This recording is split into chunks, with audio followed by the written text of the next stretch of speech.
Welcome to the first meeting of the fall 2023. We have some celebrities in the room.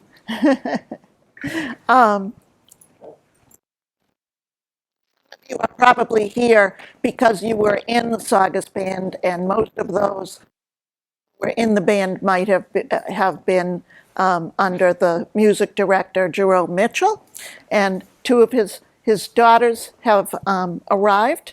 And Ellie is over on that side, and Michelle is over on that side with her husband.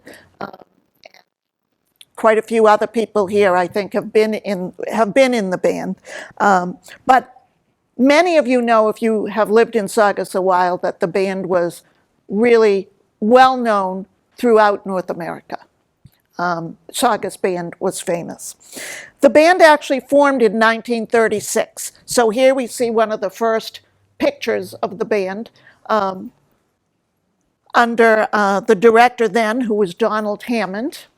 The first year, there were 30 uniforms that were supplied by the town, and 30 boys joined the band. So there were no girls the first couple of years. Their first concert, so they started in the fall of 1936, and the first concert they gave was 1937. I'm not sure what date, in the spring. And then a couple of years later, May 12th, 1939, the band's Parents Club began. And some of you might have been in the Parents Club, which was also very active because none of the students could do all the band activities if their parents weren't heavily involved in making sure they got to their rehearsals, making sure that they got to the various places they were to perform, etc. So that was very important, and that lasted for a long, long time. May 19th, 1939 was the first time that girls appeared in any performance in the band. So they had probably joined in the fall of 1938 and had got up to rehearsal speed so that they could perform. And what they were there to do on that date is the entire band marched through Saugus Center and Cliftondale, maybe some other streets in Saugus as well, to call attention to a tag sale that they were going to be having the next band. And I guess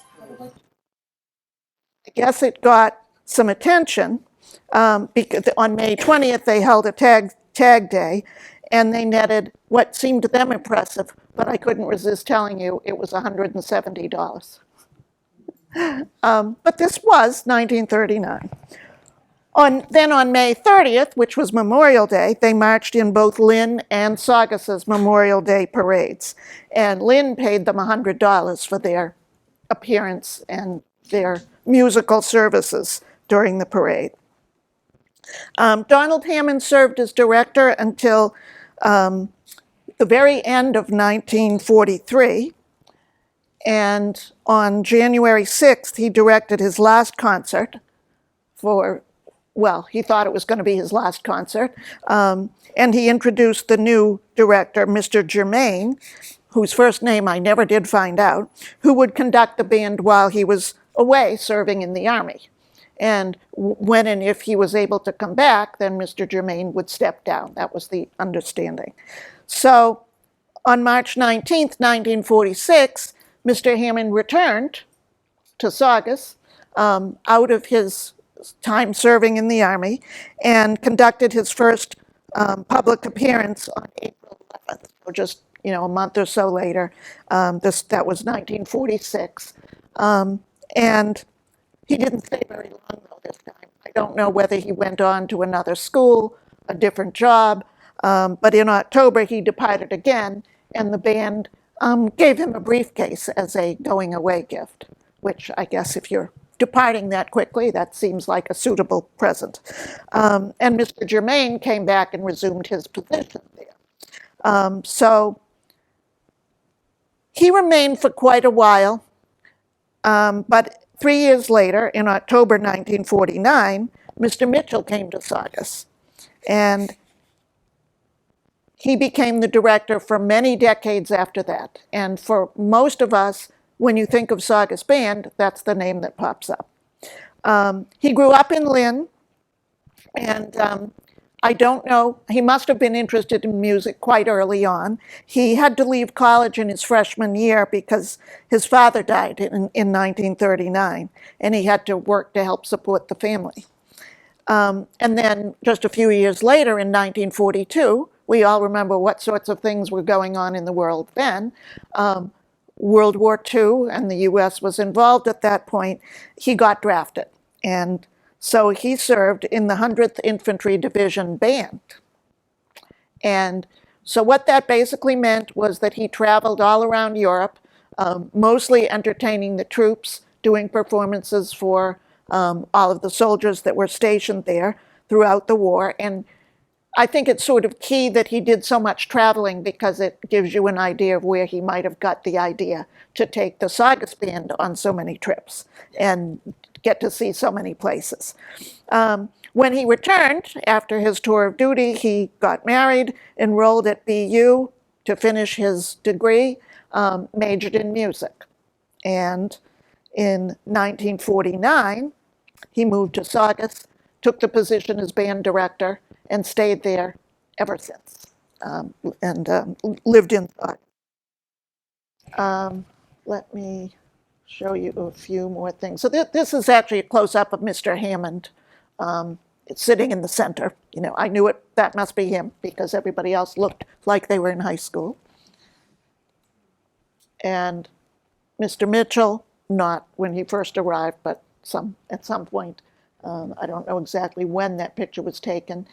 And this is the program from just last year in December, when the new high school auditorium was named for him and for Nancy Lemoyne. So the Lemoyne Mitchell Auditorium was dedicated. I'm going to be jumping back and forth a little bit in years. I'm going to try to slow down a little bit when I show a picture like this, because if you think your name might be in there, I give you a chance to read it. But so many things happened, so many interesting events and projects. The students remembered when I had open houses a couple of times this summer, and band members, former members from different decades came in. They all had wonderful stories. And, you know, looking at the uniforms, looking at, remind them of some of the things that they did. The band is now 87 years old.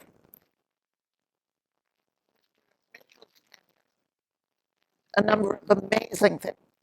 Some of them were activities that happened every year. They always had performances. Just about every year they would have a concert in the high school that people would pay to attend. They performed jazz concerts at Arts in the Park at Saugus Ironworks. So the original little stage was used by them for that. And also, as I was reading some of the activities, you read between the lines a little bit, and you see all the different genres of music. Also looking at some of the albums that people said that they had in their attic, that you would find popular songs from whatever year it was, 1972 or 1962, as well as classical music, folk songs, so many different things represented that you might not have necessarily expected.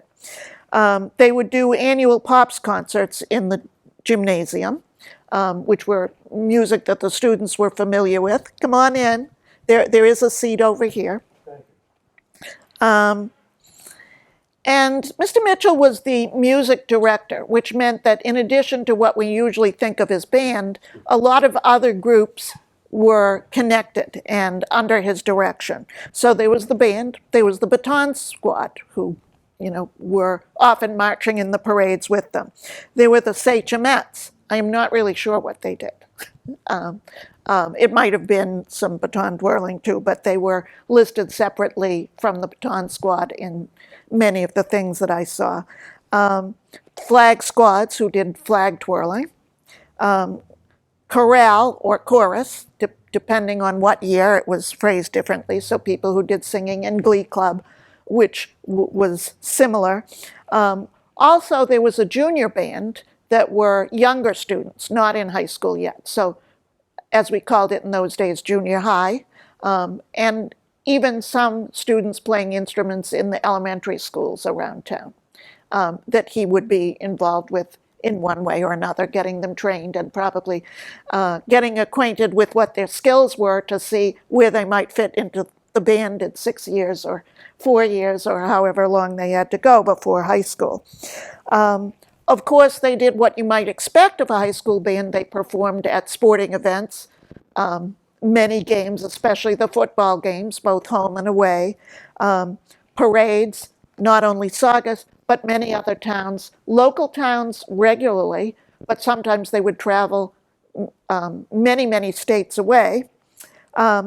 Historic events, patriotic holidays, and sometimes interesting sites like at amusement parks. They might be featured to do a performance. I'm forgetting to change the. So 1963, this was the Saugus cheerleaders, and their names are listed below, so if you think you might be one. Not sure I recognize anybody there, but I do recognize the lady in white in the middle in this picture, the baton squad, Marilyn Carlson.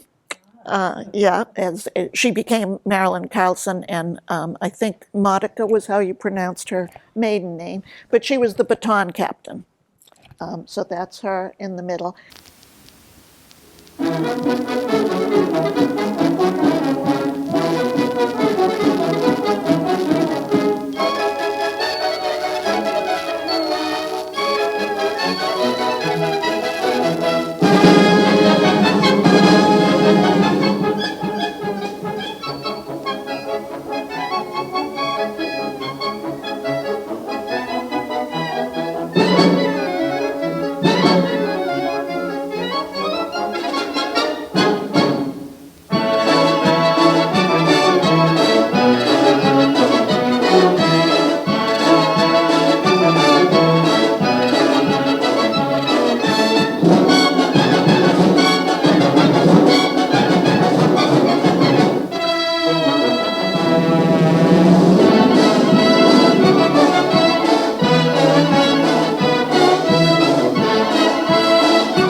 I have not managed to meet Justin Jones, who's the current director. Tonight, he was going to a concert, and I guess, you know, you got to forgive that. Going to a concert, a music person is going to be, and I don't know what concert. But anyway, so I don't know exactly. And when they show the stands there, there wasn't one cell phone that I saw. Well, that's true. Yeah, it was. Concentrating on the music, not all today, you know? Yeah. So they did a lot of things. There was a band exchange program where they would go to different towns all across North America. Sometimes they'd be in Canada. They'd sometimes be in band competitions where they always came out very well. Some of the places that people mentioned that they remembered going, because you know, they wouldn't go to the same place every year, so certain people would end up going. Saugus, California, obviously kind of an important location. And so Disneyland, SeaWorld, the Azalea Festival in Virginia, the Shenandoah Apple Blossom Festival, also in Virginia. Those would be spring events. They went to various things in New Orleans, Louisiana, San Antonio, Texas, Niagara Falls, New York. I think they went to the Canadian side too. They certainly went to Expo 67 in Montreal when that was going on. 1964, they performed on the steps of the Capitol building. And I have, okay, that's an album cover we're looking at right there. So, coming up is a picture of them of at least Mr. Mitchell on the steps of the Capitol, not the whole band. I didn't have a picture of that. Several concerts at the Mass State House for different governors. So Paul Dever, Dever, okay. 49 to 53, he was governor, so, you know, in that time period. For John Volpe, 61 to 65, he was governor. I looked up the time periods to kind of narrow it down a bit. Francis Sargent, 69 to 75. Mike Dukakis was there two different times, 75 to 79 and 83 to 91, and Ed King, 79 to 83. So they performed for all of those governors. For at least 42 years, they marched both Memorial Day and Veterans Day parades in both Lynn and Saugus. I don't know what year it was. Saugus changed its Memorial Day activities to the Saturday instead of Memorial Day itself, or the reasons. But anyway, for quite a while, they were the same day. It was just one in the morning and one in the afternoon. From 1955 to 72, the band traveled every year through different parts of the United States. Mostly they would stay in host homes. So the towns they'd go to, band members and other volunteers would say, you know, we got a couple of rooms, band members can stay here. So some people said we remembered being parceled off to stay with people we had no idea who they were, you know, in some foreign town. And occasionally they didn't have enough, so they would have to be put up in hotels and they'd sit looking out hotel windows. But usually if they were in homes, it was a bit more interesting. And 1954 was when Mr. Mitchell first inaugurated that exchange band concert tour. And the back of the album that I just showed you there, which had included music from a 1972 concert tour to Rhode Island, Connecticut, and Pennsylvania, and also 1973 concert tours to Connecticut, Virginia, and Delaware. Among the things it says on the back is, it's a band which has developed a musical personality that is sensuous and distinctive, deep, full, and resonating. You know, some nice things that it said about the music. In the display, most of you have probably had a chance to see, and if you haven't, then it will be viewable after the presentation, and also we'll have some more open houses coming up. We have some of the marching band uniforms, which include the red vest and the helmet. I don't know what year this was. This is the front, but it's older than according to some of the band members who were looking at, they had to turn it around to tell me which was the oldest one based on the logo in the back. So this was the original Sachem logo that's on the back of the uniform. So when the band marched by, you would see this. And then the white one, the front is a little bit different too, but there would be the full figured version was what was on here later. So earlier and later is as accurate as I could get, but somebody else might be able to say, well, when I was there, it had this symbol or that symbol, and maybe we can narrow it down to see when it was changed and what other to any of the features. We also have quite a few, I thought the next picture was jackets, but nope, it'll be there somewhere. So Marilyn doing quite an athletic split as baton captain a few slides back. Also with the paper when Mr. Mitchell died, outlining some of the things that he had been well known for. So this one is the cover of the front page of the Saugus Advertiser in August 2013. There you can see that it was right on the front page. And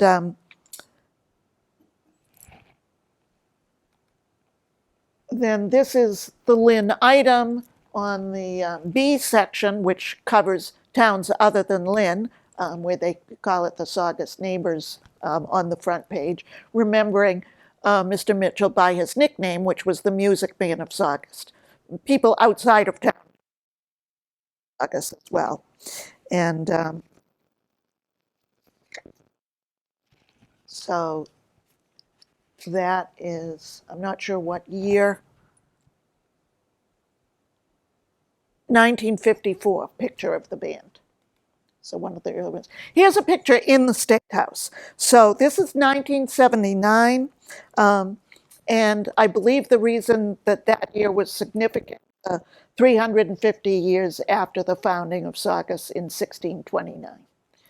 So they were invited.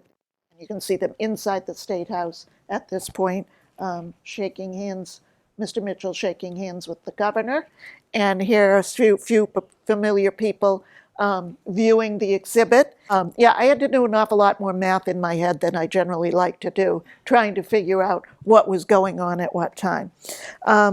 So Marilyn Carlson, in part in her articles for the papers, said that note by note and program by program, Mr. Mitchell successfully commandeered nearly half a century of music in the town of Saugus. He worked to create one of the best marching bands in the country. The Saugus High Band became ambassadors of goodwill and musical excellence to audiences locally and nationally. This is Harry Bedell's drum that he had all his bandmates sign, and this is one of the older pieces in the display out there. He played in the band from 1941 to 1945, so that was, yeah, Mr. Germain, yeah, but maybe he had both of them at different times, right? Yeah. Well, I thought it was great that he had everybody sign it, you know, and this is already sort of nostalgic. It's only 1984, but the old, I don't know what to call it anymore, because there's the old high school, and then there's the new old high school, and the new high school, and some people are, you know, have seen all three of them. And here he is. This is a picture he signed and gave to Marilyn Carlson at, I don't know if it was a reunion or her graduation or what the event was, but great photo there. This is an event at the high school. I did hear from several former band members that, but I heard conflicting things, that one of them said that you couldn't play any sports if you were in band, you wouldn't be allowed. And then somebody said, well, that was true until somebody came who played basketball and was told, well, you can't be in band if you're going to play basketball. And he said, well, I'm going to play basketball then. And then Mr. Mitchell reconsidered, and he's speaking at, it wasn't printed on the back. I thought these were in an envelope that said it was a band reunion event.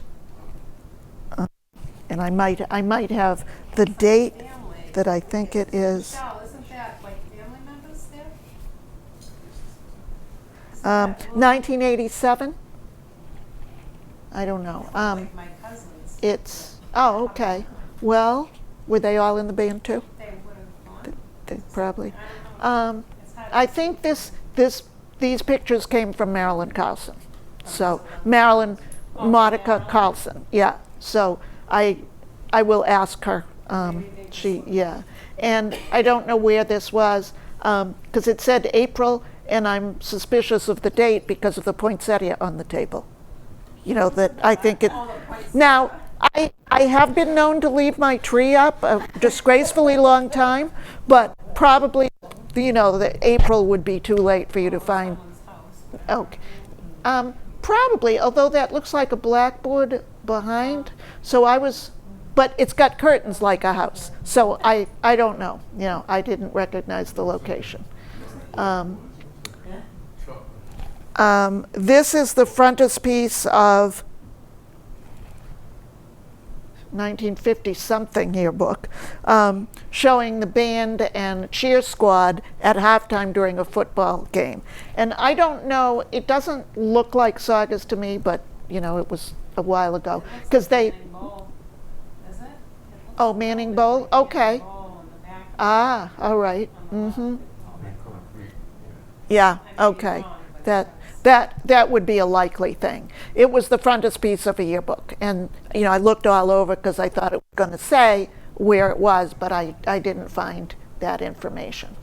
And all of the different groups that I mentioned that were along with the band, either doing music or performing, you know, as part of the parade. Lauren, whose last name escapes me at the moment, called me from Reading and said, you might like to have some megaphones. And the next thing I looked out the door and there were megaphones. And then the next day I looked out and there were pom-poms. Yeah. That when I looked out the window, I said, what is that on my front porch? And, you know, so then I brought them over to the Historical Society, and that's the drum with the signatures in the display beside it. This was in the pictures. The band, I think it's a little too small for people to find their name. Different years, but it shows the uniforms. Another thing that a lot of people who came in remembered was certain hot days when they were told if they were doing an outdoor performance or maybe marching in the band, okay, you know, it's boiling hot, you can take your uniform, your jacket off. And, you know, which was a huge concession because that's what makes kind of look impressive in a parade, and no one would do it. You know, it might have been 90 degrees and they were marching, playing their instruments and about to faint, but they didn't want to take their jackets off. And you'll see the jackets in the display. They're wool, you know, they're not, look like they're made for lightweight. So it looks like we've reached the end. And watch the programs that cable televises. If you're not getting Saugus cable channels, you go to their website from anywhere you are, Saugus Cable TV. Down on the left, there's a little menu, and look for Vimeo. I think it's the only thing that starts with V. Click on that, and you will be able to see kind of thumbnails of everything that they have filmed for a long time, chronologically backward. So the most recent thing will pop up first. And if you click on it, let's say you want to look at a basketball game, you click on that. If you want to watch the Historical Society presentation, you click on that. Won't be up tomorrow, but it'll be once she's had a chance to edit it and put it in the lineup. So even if you're not in Saugus, you should be able to see it. Free that way. Now you can also get your own subscription to Vimeo and watch it whenever you like. And I haven't done that, so I don't know the step-by-step directions for doing that. But, okay, we can go eat more cupcakes.